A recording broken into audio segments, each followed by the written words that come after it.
Welcome back to Chinnus cherry picks. ഇന്ന് കുട്ടികളുടെയും മുതിർന്നവരുടെയും മിക്കവരുടെയും favourite ആയിട്ടുള്ള നല്ല അടിപൊളി ഫ്രഞ്ച് ടോസ്റ്റിൻ്റെ റെസിപ്പിയാണ്.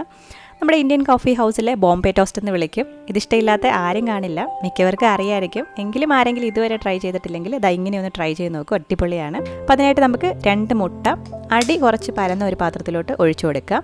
ഇനി ഇതിലേക്ക് നമുക്ക് ഒരു 3 ടേബിൾ സ്പൂൺ പഞ്ചസാര ചേർത്ത് കൊടുക്കാം. പഞ്ചസാരയൊക്കെ നിങ്ങളുടെ ഒരു മധുരത്തിനനുസരിച്ച് ചേർത്ത് കൊടുക്കുക.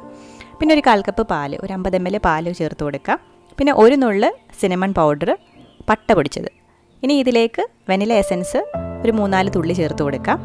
ഇനി ഇതെല്ലാം കൂടെ നല്ലപോലെ ഒന്ന് വിസ്ക് ചെയ്തെടുക്കണം. നമ്മുടെ പഞ്ചസാരയൊക്കെ നല്ല അലുത്ത് വരണം. അപ്പോൾ നമ്മൾ വിസ്ക് ചെയ്തെടുത്തിട്ടുണ്ട്. ഇനി നമുക്ക് ബ്രെഡ് ഇതിൽ മുക്കിയിട്ട് ടോസ്റ്റ് ചെയ്യണം. അതിനായിട്ട് ഒരു ദിവസം പഴക്കമുള്ള ബ്രെഡാണ് സാധാരണയായിട്ട് ഉപയോഗിക്കുന്നത്.